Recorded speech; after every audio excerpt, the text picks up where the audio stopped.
시청자 여러분 안녕하세요. 절대성TV 문상희입니다.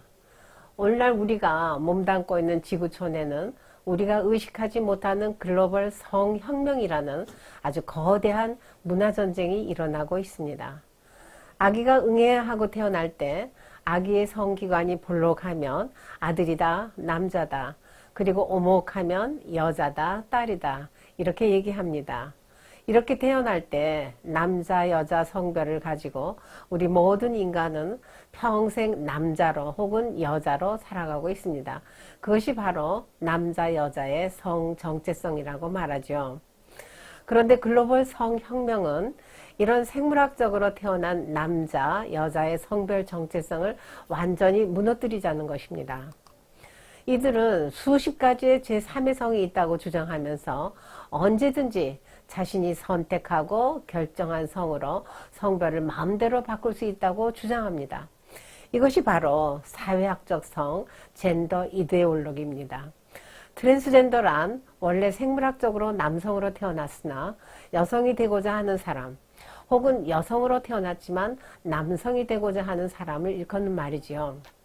남자, 여자, 성별 정체성이 언제든지 바뀌는 세상에서 이렇게 살아간다는 것 어떤 의미일까요? 상상이 가십니까? 성별 구별이 없어진 스포츠 경기의 예를 한번 들어보십시다. 여러분, 격투기 경기를 보신 적이 있으십니까? 프로종합 격투기는 여러분도 아시다시피 아주 큰 부상을 입을 수도 있는 과격한 운동입니다. 이런 격투기에서 남녀 성별 대결이 펼쳐진다면 과연 어떤 결과가 나올까요? 남성으로 태어났지만 트랜스젠더로 여성 격투기에 참여했던 펠런 폭스라는 선수가 있습니다. 그는 격투기 경기 1라운드에 나가기만 하면 상대 여성 선수를 때려 눕혀 승리한 것이 논란이 되었습니다. 트랜스젠더인 폭스는 여성 격투기 경기에서 여성 선수와 겨루어 무릎으로 상대 선수의 얼굴을 공격해서 상대편 여성은 뇌진탕과 두개골 파손이 되었다고 합니다. 그 당시 여성 종합 격투기 종합 챔피언이었던 론다 로우지 선수는 트랜스젠더 선수에 대해서 이것은 정말 불공평하다라고 했습니다. 격투기는 그야말로 두 사람이 대결을 벌이는 아주 사고의 위험성도 높은 경기인데 공정한 신체 조건이 뒷받침되어야 하는 스포츠 경기에서 생물학적 남성이 생물학적 여성과 대결을 벌이는 것이 과연 평등한 일일까요? 체육계에 또 다른 예가 있습니다. 이 사람은 성전환 이후 스포츠 역사에서 독보적 기록을 세운 호주 국가대표였던 한나 마운시라는 사람입니다. 그는 과거에 남자였던 시절에 핸드볼 또는 여러 운동의 프로 선수로 뛰었지만 별다른 성적을 만들어내지 못했죠.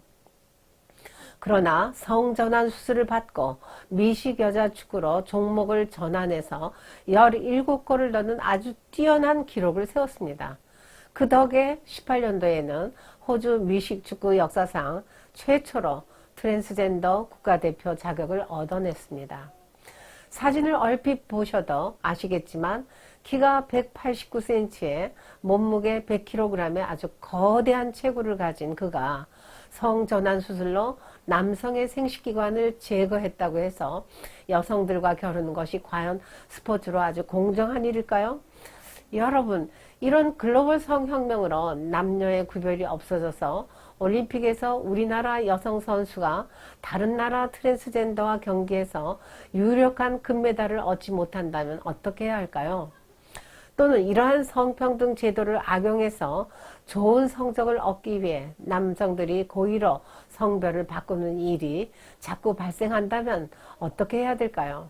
그런 일이 정말 없을까요? 뉴질랜드의 트랜스젠더 로렐 허버드라는 역도 선수도 있습니다. 허버드는 남자로 태어났고 105kg의 남자 역도 선수로 활약하다가 성전환 수술을 하였습니다. 세계 역도 선수권 대회 여자부 경기에서 단 한 개의 금메달도 얻지 못했던 뉴질랜드는 그러한 허버드를 여자 대표팀으로 선발한 거죠. 경쟁자들로부터 불공정하다는 불만이 막 쏟아져 나왔고 미국 대표팀 코치도 솔직히 허버드가 출전하는 것은 불공정하다고 말했습니다. 그럼에도 불구하고 뉴질랜드 국가인권위원회는 허버드가 뉴질랜드 여자 국가대표로 뽑힌 것은 올바른 결정이라며 허버드는 여자 흉내를 내는 게 아니라 그냥 여자라는 입장을 밝히기도 했습니다. 여러분의 생각은 어떠신지요? 이것이 공정하게 보이십니까? 이런 성평등은 누구를 위한 인권이고 누구를 위한 자유고 평등일까요? 인간의 생식기는 내생식기와 외생식기로 구조되어 있습니다.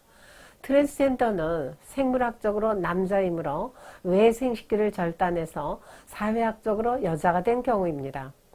그러나 내생식기의 생리작용은 여전히 남자이므로 남성 호르몬이 여자보다 10배 정도 많습니다.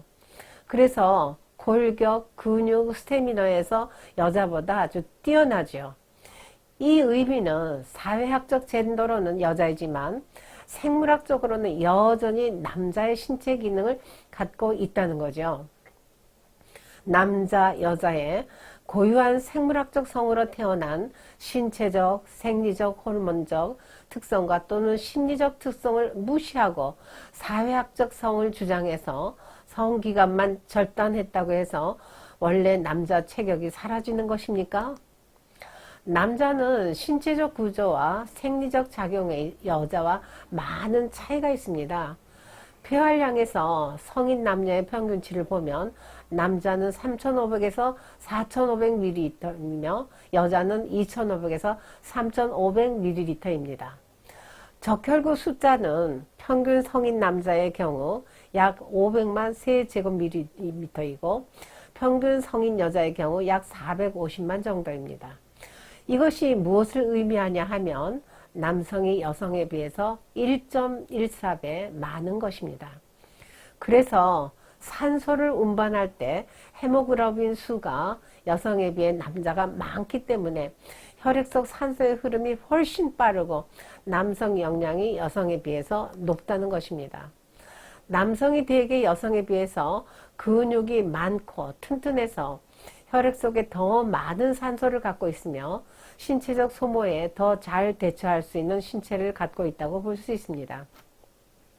남자는 여자에 비해서 근육이 발달하고 골격이 굵어서 더 큰 힘을 쓸 수가 있죠. 그 결과 스피드나 힘 또는 아주 격한 운동을 감당할 수 있는 강인한 기본 체력을 필요로 하는 아주 모든 다양한 스포츠에서 여자보다 훨씬 더 잘 수행할 수가 있는 것입니다. 운동선수의 기록을 봐도 남자는 여자보다 힘이 더 세고 또 달리기, 던지기 등에 있어서 더 큰 힘을 발휘할 수 있기 때문에 무겁고 힘든 일을 하기에 매우 적합합니다. 그래서 소방 작업이나 중장비, 농기계를 작동하는 일들을 주로 남성이 담당해 온 것입니다. 여자는 남자에 비해 뼈대가 가늘고 근육도 지방질이어서 선천적으로 남자에 비해 큰 힘을 쓰기 어렵습니다. 또 자궁의 발달로 가로막이 굳어져 복식호흡 대신 흉식호흡을 하기 때문에 폐활량도 남자에 비해서 적은 것이 사실입니다. 반면에 여자는 피하 지방층과 유방, 엉덩이 등의 지방질이 많아서 피부가 부드럽고 탄력이 있죠. 이러한 특성으로 인해서 지방을 서서히 분해시켜 에너지를 공급해 주기 때문에 아주 섬세하고 힘들지 않은 일을 남자보다 오랫동안 앉아서 지속적인 일을 할 수 있는 좋은 장점을 갖고 있는 것입니다. 남성에 비해서 여자가 그런 점에서 인내심이 강해서 자녀를 양육하기에 남자보다 유리하다고 볼 수 있는 것입니다. 성평등 주창자들은 평등이란 이름으로 개인에게 남자 속성과 여자 속성을 개발하게 하여 두 속성을 비슷하게 지니는 것이 마치 남자 속성과 여자 속성의 균형인 것처럼 주장하지만 그렇게 볼 수 없습니다. 심리적으로 여자에게 남자 속성이 있다고 해서 남자 속성을 발달시키려고 하는 것, 그리고 남자와 여자의 속성을 새로운 자웅동체적인 인격 속에 하나로 융합시키려고 하는 그것은 옳지 못한 일입니다. 개인의 인격 안에서 남자 속성과 여자 속성의 평균화는 남자의 여자화와 여자의 남자화를 통해서 이루어지는 건 아닙니다. 심리적으로 남자는 남자 특성이 강하고 여자는 여자 특성이 강하게 나타나는 것이 바로 남자에 있어서 남성성이고 여자에게 있어서 여성성의 이렇게 균형을 이루는 것이 아닐까요? 남자와 여자의 속성이 각기 다르기 때문에 남자와 여자는 사랑과 만족을 중심하고 서로 좋아할 수 있고 서로 필요해서 협력할 수 있고 서로 부족한 점을 도와줄 수 있지 않겠습니까? 상호 의존적 조화와 균형을 이루면서 남자와 여자가 둘이 하나로 통합하여 살아갈 수 있는 아름다운 삶이 가능하지 않을까요? 예를 들면 흰색이 검정이 좋아서 검정색을 따라 거무스레하게 회색으로 가고 검정색이 흰색이 좋아서 검정색을 포기하고 희끄무레하게 회색으로 간다고 합시다. 검정과 흰색이 다를 때는 우리가 하얀 백지에 검정색으로 글씨를 쓸 때 확연하게 드러나서 글씨를 읽을 수가 있지 않습니까? 이게 바로 아름다운 상생의 조화라고 생각합니다. 그런데 검정과 흰색이 서로 자기의 색깔이 평균화되기 위해서 회색으로 바꿔집니다. 그렇게 되면 성혁명 주창자들이 주장하는 다양성에 대해서 스스로 다양성을 무시하고 다양성을 지우는 일이 되지 않겠습니까?